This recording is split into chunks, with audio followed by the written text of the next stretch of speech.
जय श्री कृष्णा। राधे राधे। सावन मास मातम का 21वां अध्याय, पूर्णमासी व्रत। सनत कुमार ने भगवान शंकर से पूछा, हे प्रभु, आप मुझे पूर्णमासी की विधि बताने की कृपा करें। भगवान शिव जी बोले, हे तात, सावन शुक्ल पूर्णिमा को वेदोत्सर्जन उपाकर्म होता है या फिर पौष माह की पूर्णिमा को यह उपाकर्म किया जाता है। उत्सर्जन में पौष माह या माघ माह की प्रतिपदा तिथि या रोहिणी नक्षत्र बताया गया है। दूसरा समय अपनी अपनी शाखा के अनुसार उत्सर्जन तथा उपाकर्म दोनों एक ही समय करने उत्तम कहे गए हैं। इसलिए सावन मास पूर्णिमा के दिन उत्सर्जन उचित है तथा वृक्ष शाखार्थी उपाकर्म में स्वर्ण नक्षत्र उचित है। अतः चतुर्दशी पूर्णमासी या प्रतिपदा तिथि के दिनों में जिस दिन श्रवण नक्षत्र हो उसी दिन ऋग्वेदियों का उपाकर्म होता है। यजुर्वेदियों का उपाकर्म पूर्णिमा में तथा सामवेदियों का उपाकर्म हस्त नक्षत्र में होता है। उपाकर्म गुरु और शुक्रात नक्षत्र में भी हो सकता है। गुरु तथा शुक्रात नक्षत्र में पहले उपाकर्म का शुभारंभ न करें, यह शास्त्रों का कथन है। ग्रहण तथा संक्रांति आदि योग या दुष्ट समय आ जाने पर उपाकर्म दूसरे काल में करें। हस्तयुक्त पंचमी या भाद्रपद पूर्णिमा के दिन अपने अपने ग्रह सूत्र के अनुसार उत्सर्जन उपाकर्म करें। मलमास में शुद्ध पक्ष में उत्सर्जन उपाकर्म करना चाहिए। यह दोनों उत्सर्जन उपाकर्म नित्य हैं, इनको प्रतिवर्ष नियम से करना पड़ता है। उपाकर्म की समाप्ति पर देव जातियों के समक्ष उसी सभा में श्रेष्ठ सभादीप समर्पण करना चाहिए। उसे आचार्य या अन्य ब्राह्मणों को दे देना चाहिए। प्रथम सोने चांदी या तांबे के पात्र में 1 किलोग्राम गेहूँ रखकर उसके ऊपर आटे का बना दिया बनाकर रखें। उसमें घी या तेल भरकर 3 बत्तियां जलानी चाहिए तथा पान सहित ब्राह्मण को देकर दक्षिणा देनी चाहिए। ब्राह्मण का पूजन कर यह मंत्र बोले, यह श्रेष्ठ सभा दीप दक्षिणा तथा पान सहित देव देवार्थ हेतु भेंट कर रहा हूँ। मेरे सभी मनोरथ पूरे हों तथा पुत्र पौत्र आदि का भविष्य उज्जवल हो, यश की वृद्धि हो। इस प्रकार 5 वर्ष पश्चात उद्यापन करना न भूले। ब्राह्मण को यथाशक्ति दक्षिणा देकर विदा करना चाहिए। उसी रात को श्रावणी कर्म करना चाहिए।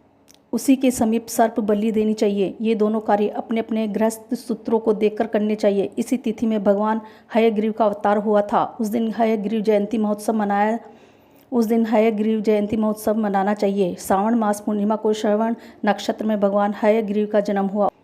उसी समय संपूर्ण पापनाशक सामवेद गाया गया था। इसलिए इस दिन सामवेद को सुनना चाहिए और उसकी पूजा करनी चाहिए। वहाँ अपने बंधु बांधवों तथा मित्रों के साथ भोजन करना चाहिए और मनोविनोद के खेल खेलने चाहिए। हयग्रीव की पूजा करनी चाहिए। शुरू में प्रणव भोजन करना चाहिए। उसके बाद भगवते तथा धर्माय कहकर चतुर्थ्यंतर आत्मविशोधन शब्द की योजना करनी चाहिए। अंत में नमः शब्द का उच्चारण करना चाहिए। यह 18 अक्षरों का मंत्र सब सिद्धियों को प्रदान करने वाला तथा वश्य मोहन आदि प्रयोगों का एक ही साधक मंत्र है। इसका पुरुष चरण अक्षर संख्या के अनुसार 18 लाख या 18,000 है, परंतु इस कलयुग में इसका चौगुना करना चाहिए। इस प्रकार करने से भगवान हयग्रीव प्रसन्न होते हैं और सभी कामना पूर्ण कर देते हैं। इसी दिन रक्षाबंधन का पर्व मनाया जाता है। यह सब रोगों का नाश करने वाला तथा अशुभों का नाश करने वाला है। हे सनत कुमार, इसके विषय में मैं तुम्हें पुराना इतिहास सुनाता हूँ। पहले इंद्राणी ने इंद्र की जय के लिए इसे किया था।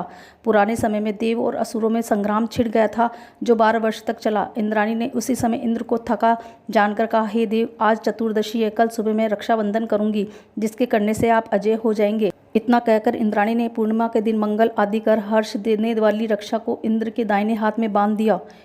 इंद्र ने रक्षा बंधवाकर ब्राह्मणों के साथ स्वस्ति वाचन किया और इसके बाद असुर सेना पर आक्रमण कर दिया। देखते ही देखते इंद्र ने बलशाली असुरों पर विजय प्राप्त कर ली। भगवान भोलेनाथ बोले, हे सनत कुमार, श्रावण मास की पूर्णिमा के दिन मनुष्य को प्रातःकाल श्रुति स्मृति विधान द्वारा स्नान करना चाहिए। संध्या जप आदि करके पितर देवता और ऋषि तर्पण करना चाहिए। सोने के पात्र की सुरक्षा बनाकर उसको स्वर्ण के सूत्र से बांधकर मोती आदि द्वारा विभूषित स्वच्छ रेशम के बने विचित्र ग्रंथि युक्त पत्र गुच्छों से सुशोभित सरसों चावलों को अंदर रखकर आकर्षक बनाना चाहिए।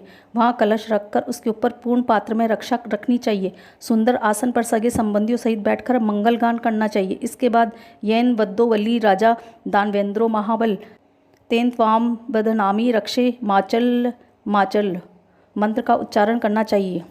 ब्राह्मण, क्षत्रिय, वैश्य, शूद्र तथा अन्य व्यक्तियों को भी भले ब्राह्मणों की पूजा करके रक्षाबंधन करना चाहिए। इस प्रकार जो रक्षाबंधन करता है वह सब दोषों से छूट जाता है। परंतु रक्षाबंधन का कार्य भद्रा नक्षत्र में कदापि नहीं करना चाहिए। भद्रा नक्षत्र में इसको करने से विपरीत फल प्राप्त होता है। जय श्री कृष्णा। राधे राधे। ओम नमः शिवाय।